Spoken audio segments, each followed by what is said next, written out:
வெளிநாடு சென்று விட்டால் ஏதோ ஆண்டவனுக்கு பக்கத்திலே நம் உறவுகள் இருக்கின்றன, கேட்டதெல்லாம் அவர்கள் தருவார்கள் என்று நினைத்து நாம் வருத்தி அவர்களை வாங்கி கொண்டிருக்கிறோம். கொஞ்சம் ஆடம்பரமாக செய்யத்தான் வேண்டும்.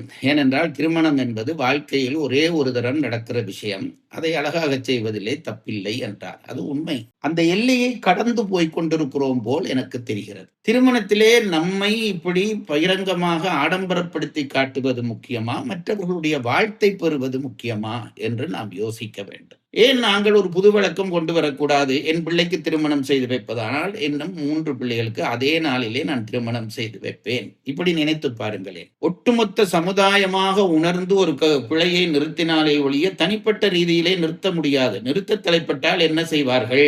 அவர்களுக்கு வசதி இல்லை, அப்படி செய்துவிட்டு போகிறார்கள் என்று சொல்வார்கள். எல்லாம் வல்ல இறைவனுடைய திருவடிகளை என்னுடைய மனமொழிமைகளால் போற்றுகிறேன். என்னுடைய உயிரோடு கலந்த உறவுகளுக்கு என்னுடைய பணிவார்ந்த வணக்கங்களும் வாழ்த்துக்கள். இந்த வார சிந்தனையில் மீண்டும் ஒரு தரம் உங்களை சந்திப்பதில் மகிழ்ச்சி கொள்கிறேன். வாரம் ஒரு நல்ல விஷயத்தை உங்களோடு கலந்து கொள்ள வேண்டும் என்கின்ற என் விருப்பமே இந்த வார சிந்தனையினுடைய அடிப்படை ஆகிறது. இந்த வாரத்திலே நான் சொல்ல நினைக்கிற விஷயம் மிக முக்கியமானது. இதை நான் இளையோர்களுக்காக சொல்லவில்லை. இளையோர்களும் கேட்கலாம். பெரியவர்கள் இதை முக்கியமாக கேட்டு பின்பற்றினால் நான் மகிழ்வேன். சென்ற வாரத்திலே ஒரு நண்பர் தன்னுடைய பிள்ளைக்கான திருமண அழைப்பிதழை கொண்டு வந்து கொடுத்தார். அவரோடு நான் பேசிக் கொண்டிருந்த பொழுது அந்த திருமணம் பற்றிய பல செய்திகளை பரிமாற முடிந்தது.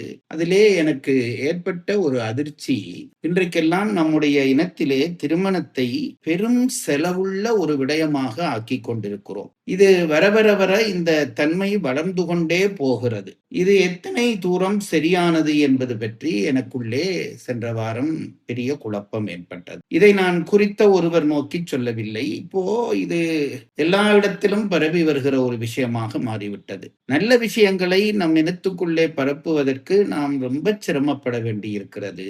தீய விஷயங்கள் தானாக படர்ந்து விடுகின்றன. மாமரத்திலே பரவுகிற குருவிச்சை போல வளர்ப்பாரின்றியே வளர்ந்து விடுகிறது. இதற்கு யார் காரணம் என்பது பற்றி என்னாலே பதில் சொல்ல முடியவில்லை.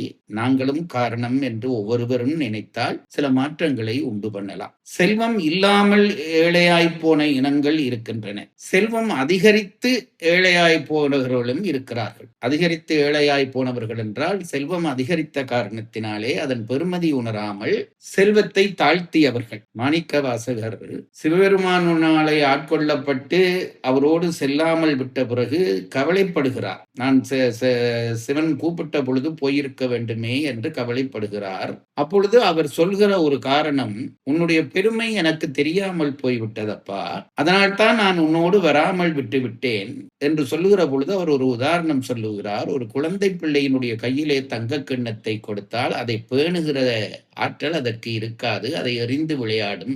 மழ கையிலங்கு பொற்கிண்ணம் என்பதால் அரிய என்றுனை கருதுகின்றேன். அதுபோலத்தான் தங்க கிண்ணமாக நீ கிடைத்தும் உன்னை பேணத் தெரியாமல் இழந்து விட்டேன் என்கிறார் மணிவாசகர். நாங்களும் அப்படித்தான் செய்கிறோமோ என்று ஒரு குழப்பம் ஏற்படுகிறது. நம்முடைய உறவுகள் எல்லாம் வெளிநாடுகளுக்கு சென்று செல்வத்தை நிறைய தேடி இங்கே அனுப்பி கொண்டிருக்கிறார்கள். அவர்கள் ஒன்றும் செல்வத்தை ஏதோ சுலபமாக தேடுகிறார்கள் என்று நினைத்து விடக்கூடாது. இங்குள்ளவர்களுக்கு அது புரியவில்லை. எல்லா நாடுகளுக்கும் சென்று பார்த்து சொல்கிறேன். கொட்டுகிற பனி, தாங்க முடியாத குளிர், இவற்றுக்குள்ளே விடிகாலையிலே எழும்பி கனமான கோட்டுகளை போட்டுக்கொண்டு நம் இளைஞர்கள் போகிற காட்சி, மாலையிலே சுருண்டு விழுந்து படுத்திருக்கிற காட்சி, நல்ல உணவுகளை கூட உண்ணாமல், காலை உணவில்லாமல் மாலை உணவில்லாமல் ஏதோ கிடைத்ததை வெறுமனே அசை போட்டு விட்டு அவர்கள் வாழுகிற வாழ்க்கையை காணுகிற பொழுது இங்கு நாங்கள் செய்கிற ஆடம்பர செலவுகளை கண்டால் எனக்கு கொஞ்சம் கோபம் கூட வரப்பாக்குறது. எவ்வளவு பொறுப்பில்லாத செயல். பெற்றோர்களுக்கும் அது புரிவதில்லை,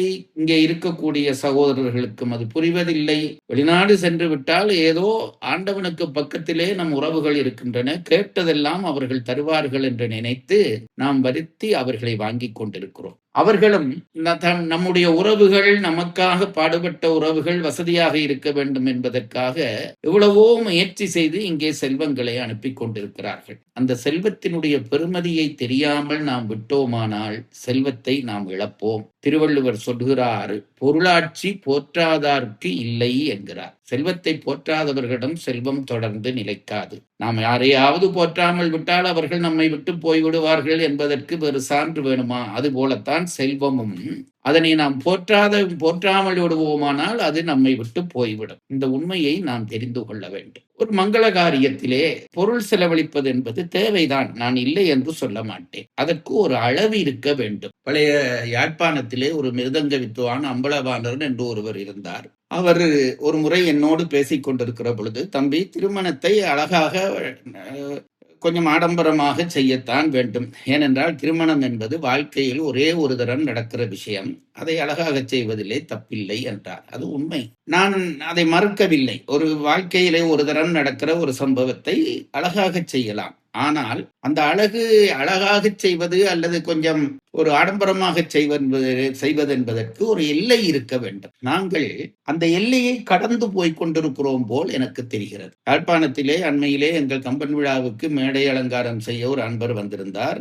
அவர் எங்களோடு பேசிக் கொண்டிருக்கிற பொழுது நான் அவரை கேட்டேன். அவர் இந்த திருமண வீடுகளை அலங்காரம் செய்கிறவர். அவரிடம் நான் கேட்டேன், ஒரு திருமண வீட்டு அலங்காரம் செய்வதற்கு நீங்கள் எவ்வளவு வாங்குகிறீர்கள் என்று நான் கேட்டேன். நான் ஏதோ அவர் ஆயிரக்கணக்கிலோ அல்லது 1-2 லட்சத்திலேயோ சொல்ல போகிறார் என்று நினைத்தால், அவர் சொன்னார், நான் 40-50 லட்சம் வாங்குகிறேன் என்றார். ஒரு நாள் வேலைக்கு மண்டபத்தை அலங்காரம் செய்ய 50 லட்சம் ரூபாய். இப்படி செலவுகள் நடக்கின்றன. திருமணத்திலே ஒரு பெட்டியிலே வைத்து கேக் கொடுக்கிற ஒரு வழக்கம். அந்த ஒரு கேக் துண்டினுடைய விலை 400-500 ரூபாய் என்கிறார்கள். இதையெல்லாம் நாம் யாருக்கு செய்கிறோம்? இதை செய்வதனாலே நமக்கு உண்மையிலே பெருமையா என்று கேட்டால் உண்மையிலே பயனும் இல்லை. இதை வாங்கி உண்கிறவர்கள் பொறாமைப்பட்டு விட்டு போவார்கள், அல்லது மனவருத்தப்பட்டு விட்டு போவார்கள். எங்களாலே இப்படி முடியவில்லையே என்று மனவருத்தப்பட்டு விட்டு போவார்கள், வாழ்த்த மாட்டார். திருமணத்திலே நம்மை இப்படி பகிரங்கமாக ஆடம்பரப்படுத்தி காட்டுவது முக்கியமா, மற்றவர்களுடைய வாழ்த்தை பெறுவது முக்கியமா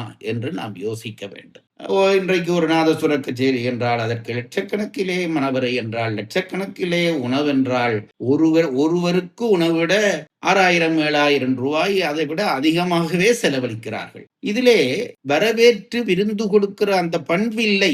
திருமணங்களிலே போய் பார்த்தால் நாங்களாக போய் நாங்களாக உட்புகுந்து நாங்களாக உட்கார்ந்து நாங்களாக சாப்பிட்டு விட்டு நாங்களாக வருகிறோம். வாருங்கள் என்று வரவேற்க உறவினர்கள் நிற்பதில்லை, ஒவ்வொருவராக கவனிப்பதில்லை. இதெல்லாம் பெரிய குறைபாடுகள். இதைவிட மோசமான ஒரு செலவு நடக்கிறது.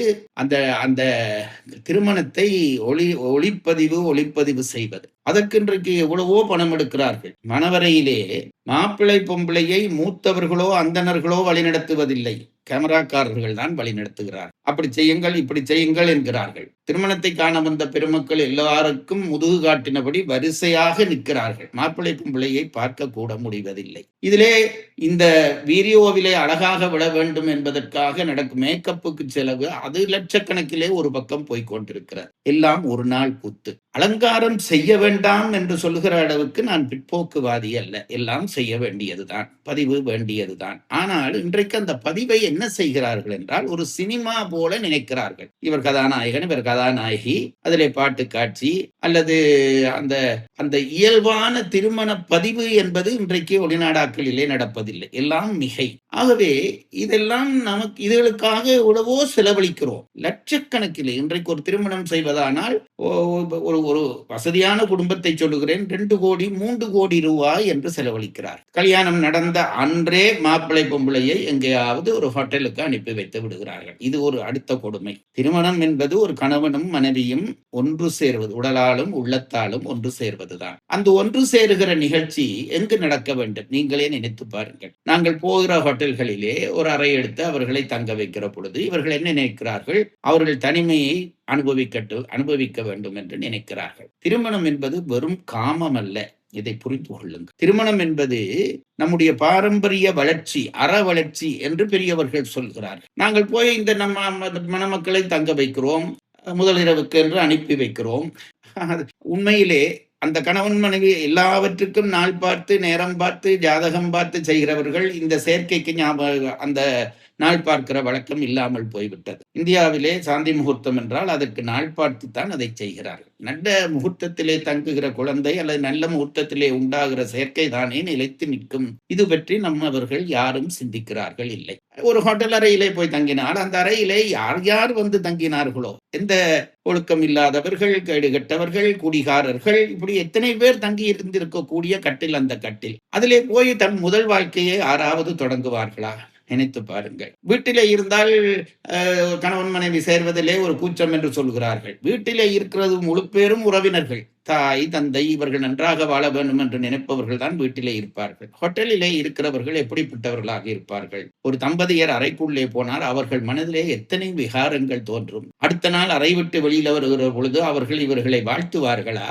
இவர்களை கொச்சையாகத்தானே பார்ப்பார்கள். நம்முடைய மூதாதையர் பாட்டன் தங்கிய வீடு, தந்தை தங்கிய வீடு, அப்படி ஒரு வீட்டிலே தன் வாழ்க்கையை தொடங்குகளே இருக்கிற உண்மையை நம் பெரியவர்கள் இந்த தலைமுறை உணர்வதாக இல்லை. இதெல்லாம் இன்றைக்கு திருமணச் சடங்குகளிலே கட்டாயமாக வந்துவிட்டது. இப்பொழுது ஏதோ மெகந்தி உற்சவம் என்று ஒன்றை, இந்த கையிலே கோலம் விடுவது போன்ற ஒன்றை செய்கிறார்கள். அதற்கு தனிச்செலவு நடக்கிறது. நான் உங்களை கேட்டுக்கொள்வது, இத்தனை செலவுகளும் உங்கள் பிள்ளைகளை வாழ வைக்காது. பிள்ளைகளே உங்களை வாழ வைக்காது. இத்தனை லட்சங்களிலே நான் நினைக்கிறது உண்டு, ஒரு கல்யாண வீட்டுக்கு செலவழிக்கிற லட்சங்களிலே 10 அபலை பெண்களுக்கு நாம் திருமணம் செய்து வைக்கலாம், அல்லது 10 பிள்ளைகளுக்கு நாம் கல்வி கொடுக்கலாம். எத்தனையோ பிள்ளைகள் படிக்க வழி இல்லாமல் இருக்கிறார்கள், திருமணம் செய்ய வழி இல்லாமல் முதிர்கன்னிகளாக கொண்டிருக்கிறார்கள். ஏன் நாங்கள் ஒரு புது வழக்கம் கொண்டு வரக்கூடாது? என் பிள்ளைக்கு திருமணம் செய்து வைப்பதானால் இன்னும் 3 பிள்ளைகளுக்கு அதே நாளிலே நான் திருமணம் செய்து வைப்பேன். இப்படி நினைத்து பாருங்களேன். இப்படி செய்தால்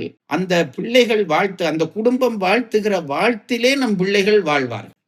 அதை நீங்கள் நம்புகிறீர்களோ இல்லையோ, நான் 100% நம்புகிறேன். நாம் செய்கிற தர்மம், மற்றவர்கள் நம்மை வாழ்த்துகிற வாழ்த்துத்தான் நம்மை வாழ வைக்கும். அதை விட்டுவிட்டு வெறுமனே ஏதோ ஒரு சினிமா எடுப்பது போல மேக்கப் போட்டு ஏதோ விதமாக படம் எடுத்து நம்முடைய செல்வத்தை அளவுக்கு அதிகமாக காட்டி, எவ்வளவு செலவழிக்க முடியுமோ செலவழித்து, இதோ பார் நான் யார் என்று தெரியுமா என்பது போல காட்டி ஆணவப்பட்டு, இதனாலே மற்றவர்களுக்கும் இப்படி தூண்டுதலை கொடுத்து, ஒரு பணக்கார வீட்டிலே இப்படி நடந்தோடனே ஏழை வீடும் அப்படி நினைக்கிறது. ஏழை வீட்டு பிள்ளையும் ஏன் எனக்கு இப்படி திருமணம் செய்யக்கூடாது என்று நினைத்து கடன் வாங்கி செய்கிறார்கள். இந்த போக்கு சரியானதாக எனக்கு படவில்லை. நான் உங்கள் எல்லோரையும் கையெடுத்து கும்பிட்டு கேட்கிறேன்.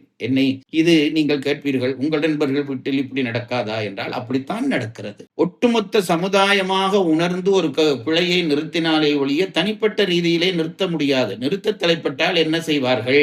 அவர்களுக்கு வசதி இல்லை, அப்படி செய்துவிட்டு போகிறார்கள் என்று சொல்வார்கள். நான் ஒரு பொதுவானவனாக, இந்த சமூகத்தை நேசிக்கிறவனாக, உங்கள் எல்லார் மேலும் உண்மையான அன்பு கொண்டவனாக உங்களுக்கு சொல்கிறேன், இத்தகைய வீண் செலவுகளை அளவுக்கு அதிகமாக செய்யாதீர்கள். ஒரு திருமணத்துக்கு ஒரு மணவரை தேவை, ஒரு மேளம் தேவை, ஒரு மண்டபம் தேவை, நல்ல உணவு தேவை.